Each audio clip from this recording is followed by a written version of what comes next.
My name is Sharif El-Badawi. I work at Google during the day. I partner with VCs and startups here in the Valley, so they're not the typical VCs and startups that we've been talking about all day.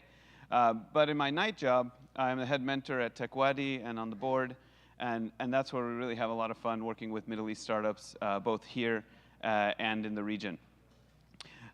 So without further ado, I want to introduce you to Riyad Fazani, who is chairman and CEO and founder of Regenerate Power here in Silicon Valley. Riyad, come on up.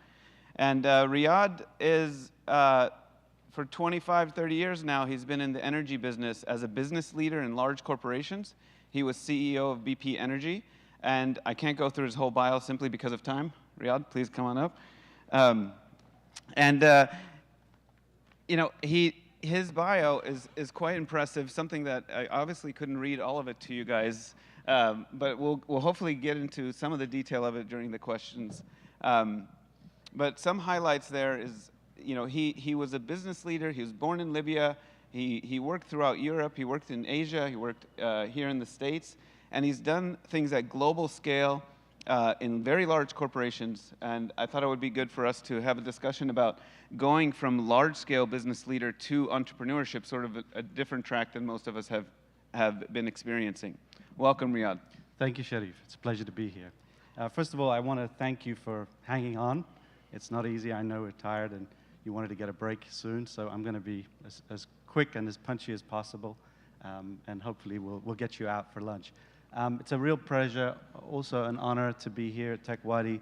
I've lived here in the Bay Area for about 7 years now. I've heard a lot, I've seen a lot. I have friends here who are members, and I didn't think I could be part of this network, but today is my first event, and I'm really excited to be here. Well, yeah, we're happy to have you. I think it brings a different lens to entrepreneurship. Yes, you came from energy and big corporations, but in the last 10 years, you've been focused on renewable energy and clean technology, which is very much related to technology, and they're married in a way. That's right. I mean, I think that it's been very interesting to have lived through the traditional oil and gas world. I've worked in every part of the oil value chain, starting with oil and gas production all the way to manufacturing and marketing and sales and oil trading. My last 2 jobs in my previous company were the CEO of the petrochemicals division, an $11 billion revenue company with 6,000 employees, headquartered in Asia, which was very unique. I got to spend a lot of time in China, a lot of time in a number of Asian countries where I had joint ventures, manufacturing sites.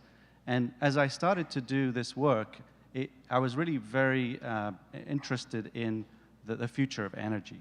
And at that point, somehow, Allah brought an opportunity to my life, which is to explore renewable energy. And I worked as the CEO of the wind and solar divisions of BP. And this was an incredible experience, multi-billion-dollar revenue companies with a lot of global reach and presence. But the one thing that was really missing for me was, where was the Middle East? Because the innovation, the technology, and the manufacturing was all done in Western Europe, United States, and then ultimately China, which came from nothing to become the world's largest manufacturer, to become the world's largest market. And the link that I made at that time between the industry I was coming from, which was petrochemicals, where it was a technology industry, it was an innovative industry that had developed technology in the West, and it started to migrate eastward, bypassing the Middle East completely. Although I have a good piece of news. The first ever petrochemical plant in an advantage product we used to make back at BP is now being built in Oman as a result of a gas discovery in Oman. And so this is very exciting for us because we would never have placed that plant in the Middle East in the traditional sense of sourcing plants and placing them. But this is become an incredible opportunity for building a new set of products to target for East and Western markets. But the point is that I think getting the Middle East to really take on renewable energy and the future energy world is a challenge that I think is a critical challenge for us, and I'm very motivated to try and make a difference with it. So since I've known you for the last few years, you've been an entrepreneur, an angel, a mentor, and an executive in your own startups. But can you tell us a little bit of what's different about what you're doing today versus what the rest of your career has been about? And specifically, you did some life-changing things in the Middle East. Can you talk about that a little bit? Sure. So look, everyone thinks that being a part of a big company, capital is not an issue. Well, the first thing is capital is always the issue. And so you always felt like you were an entrepreneur inside a big company because you had to lobby for capital to get the attention of management, to get the attention of investors so that you could do your projects and develop your products. And so coming out, that really wasn't a big change for me. And I was surprised because I thought that, everyone was telling me, hey, wait, you're used to raising money all the time, so this should be an easy task for you in a startup. It turns out it's not at all that different. The thing that I think was really different was I got really frustrated in most of my jobs in the company around decision-making, pace of decision-making, frustration with innovation, not being able to pull it through and push it through to the market as quickly as possible. And so being an entrepreneur in a startup, having startup companies myself and working with really empowered people, just was liberating, totally liberating experience. Now, having said that, the same task of managing people, whether it's a 5,000 person organization, whether it's 3, which was my first company, is actually, one big insight for me was it still remains very challenging, even with small numbers of people, to motivate, to organize, to ensure that people feel like they can give their best and perform in the best way possible for the task. And I didn't think I'd get in the way in a 3-person company, but I clearly did and learned from that a great deal. So, and then finally, I would say, picking the best people. It's still very, very challenging. I mean, I've been in business for 25 years, and I thought that I knew everything there was to know about selection and recruitment and maintaining people be motivated. But you learn and live that every day. You learn to live the issue of listening, which I think a lot of people are talking a lot today about, a lot of challenges. I think still, and I think it is a cultural issue for us in the Middle East too. The notion of listening is not embedded in our cultural psyche. We want to talk. We want to express. And look at me. I've just taken a long, long time over this question, and I'm still talking. Can you tell us a little bit about the type of work you do? Sure. And specifically some of the projects that you've done in the Middle East? Sure.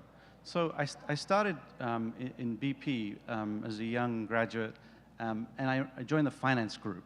And I was asked the question about an Abu Dhabi project. It was a large LNG, liquefied natural gas project.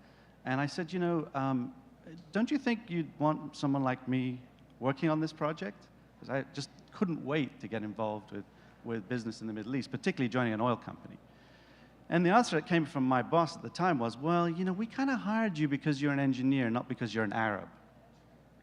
And that was very shocking for me, and it really kind of changed my mental image of who I thought I was and why I was in work. So it wasn't until, I think it was 10 years later, that I did my first project in the Middle East, which happened to be a very interesting project in Algeria.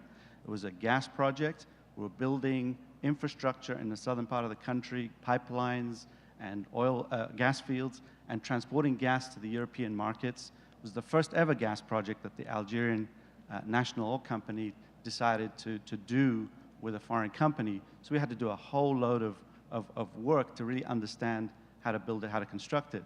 But the biggest challenge of all was really negotiating with the Algerians, which I just want to tell you a little snippet about that. So we used to sit there in Paris, and they always like to go out to Paris to do the negotiations, so we always did the negotiations there. And there was a line of Western men and one woman on one side of the table. And across the table, and I'm talking, this is 1997, there were 7 women and 2 guys. And for me, it completely broke the paradigm that I had, and that I think my colleagues had, about what the mental images are of Arabs and how women operate in a culture and in business in particular. And I always use that as an example, and it always really surprises Western people, because we have to break their paradigms. The only way they will understand that it's more complicated than they would like to think. So for me, that was very inspiring. But that was the first experience, and it was very frustrating, and it took a long time, and there's a lot of bureaucracy and a lot of politics. You know, a nice thing about today is that we don't talk much about politics in this forum. But the fact is, you know, strategies to deal with political change and challenges of bureaucracy are absolutely critical, and we ought to be able to talk about those things. I think it's important. So, and then the third interaction since then that I had was we decided to do a solar project in Jordan, which is the business I have today. I develop solar projects around the world. Most of our projects are in the US, but we've started to really branch out into other markets. And the opportunity for Jordan was incredible. The issue there was Egyptian gas was cut off, energy had to be completely transformed, and so they had to import diesel, which is a terrible thing to do for the environment and also from a cost point of view.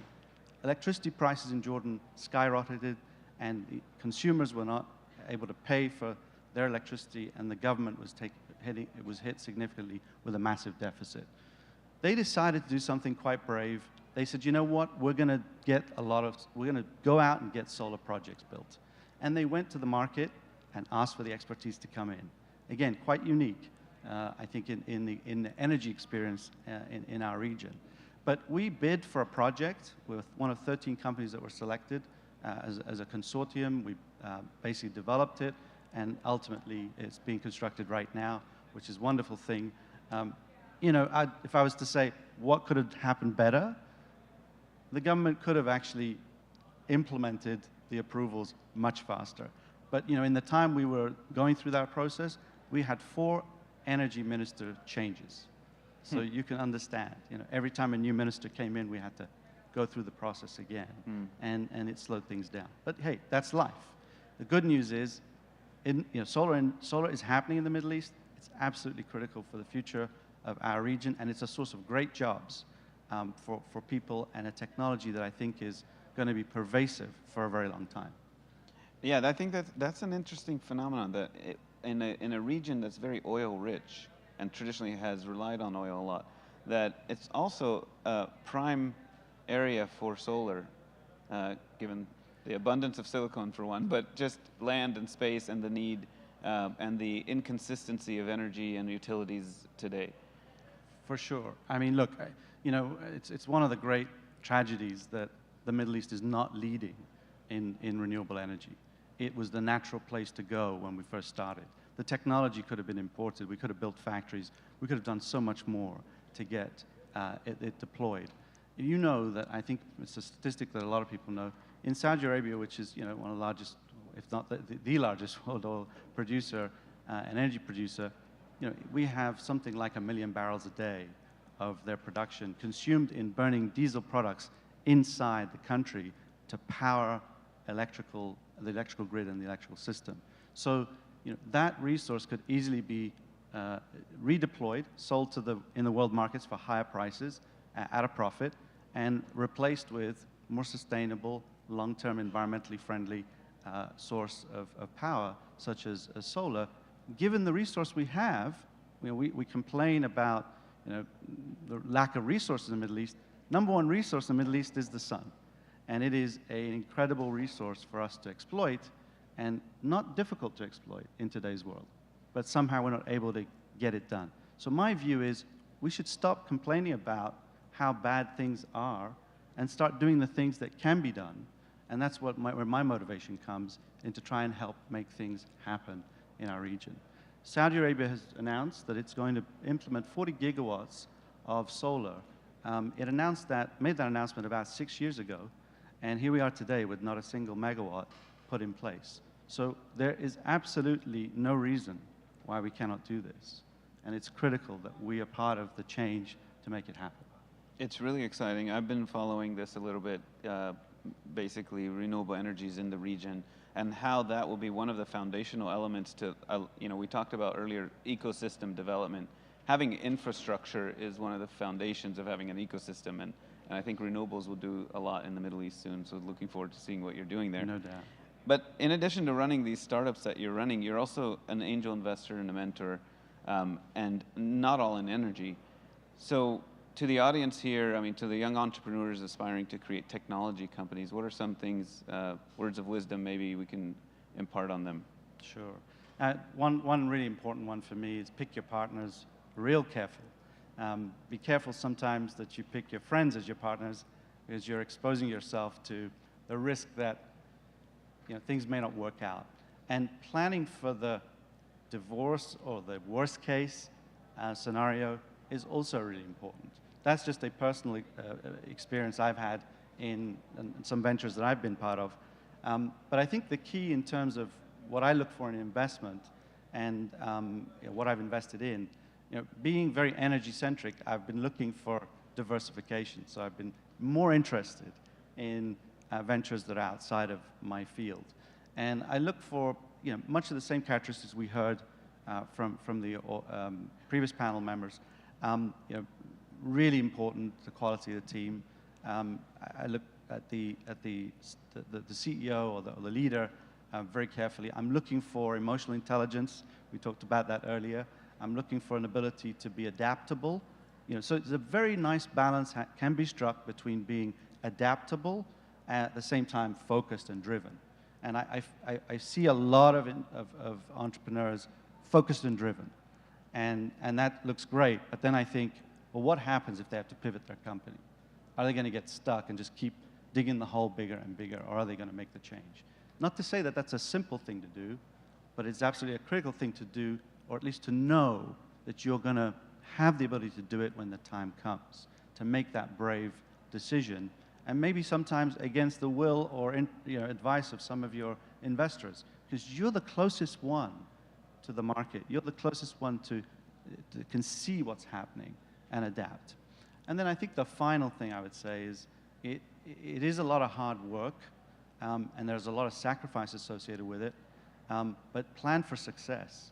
And we have this discussion at our particular board where we have an entrepreneur, very, very passionate and driven, but really driving the business himself with 2 or 3 other people around him.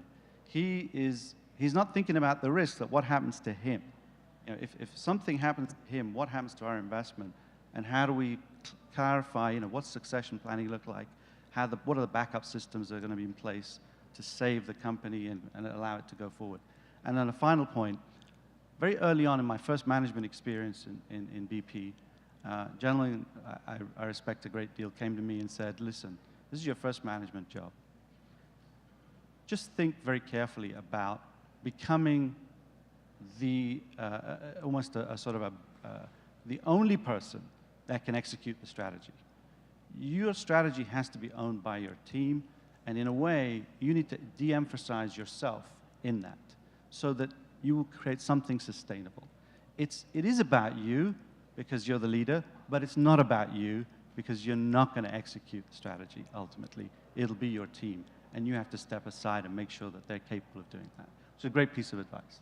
Excellent. And I imagine going through a ladder of a corporation and getting an experience of leadership and team building and executing on ideas from within, probably really great background to have when you're starting your own company.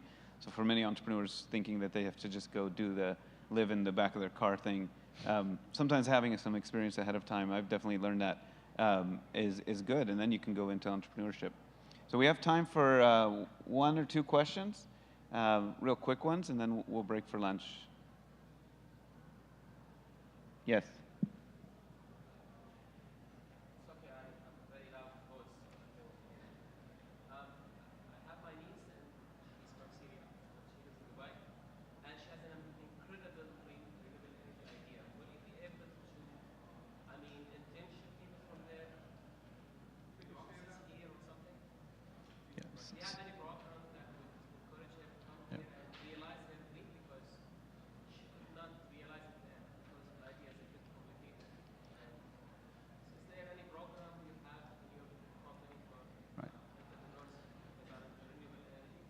Right. I get this question quite often, which is, is there a way in which people who are passionate about renewable energy from the Middle East can learn and come and get experience over here and develop themselves. And it's a big challenge. There are a few organizations that can help do that. I understand TechWadi has some access to some resources to be able to bring people and give them experience. I've tended to be more reactive, in my companies to a specific person's need. So, for example, I went to London Business School for a period of time. They've asked me if I would host a group of 20 Kuwaiti oil executives to teach them about Silicon Valley and entrepreneurship and renewable energy. So, I'm helping them do that. I think we handle this type of thing on a case-by-case basis. I'm happy to spend time with your niece herself, and I'm happy to connect her with people who can give her the experience. The world is so easy to deal with now than it used to be. I'm having Skype calls and video conferences and everything else at all times of the day, unfortunately to the detriment of my family life. But it's absolutely doable. We can give her what she wants and direct her in the right direction, and then she then has to do the work of learning. Great. One more question and we'll end it.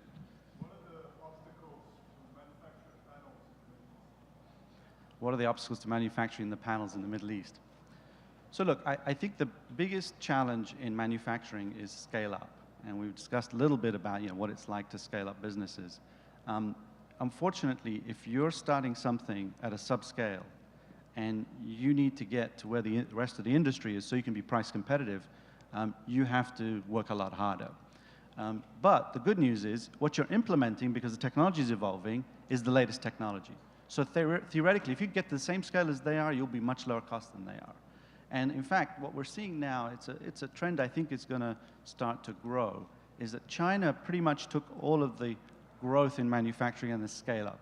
Interestingly, a lot of American companies and others are complaining, how come China is the world's largest? We invented the technology. The fact is that China did it with US capital. All their companies listed on the New York Stock Exchange, they've raised the capital, they built their first factories with US capital. So the world is global, and the Chinese just happen to be smarter at getting their hands on the capital. So they did that, and then the world decided, we don't like that. So they're starting to build tariff barriers and all sorts of trade restrictions on Chinese panels to come to the West. So what did the Chinese do? They said, you know what? You don't want our panels, we'll just use them ourselves. So now they're using their capacity to actually install more solar panels in their country and get themselves off oil and other hydrocarbons. So that's their strategy. Interestingly, they're not so interested in serving the world necessarily, and so the rest of the world is now looking at manufacturing locally. Technology is allowing us to get to the point where we can build, let's say, economically viable first units that maybe they don't make a lot of money, but they absolutely don't lose a lot of money, meaning that if you can start there and build the infrastructure and hire the people and implement the technology, your next plant is going to be a profitable plant. Interestingly, some of the challenge of that is really to do with capital markets again. Capital is very shy of manufacturing in solar because of the very bad experience they've just had with overcapacity and a lot of challenges with companies that ultimately couldn't keep up and had to fail.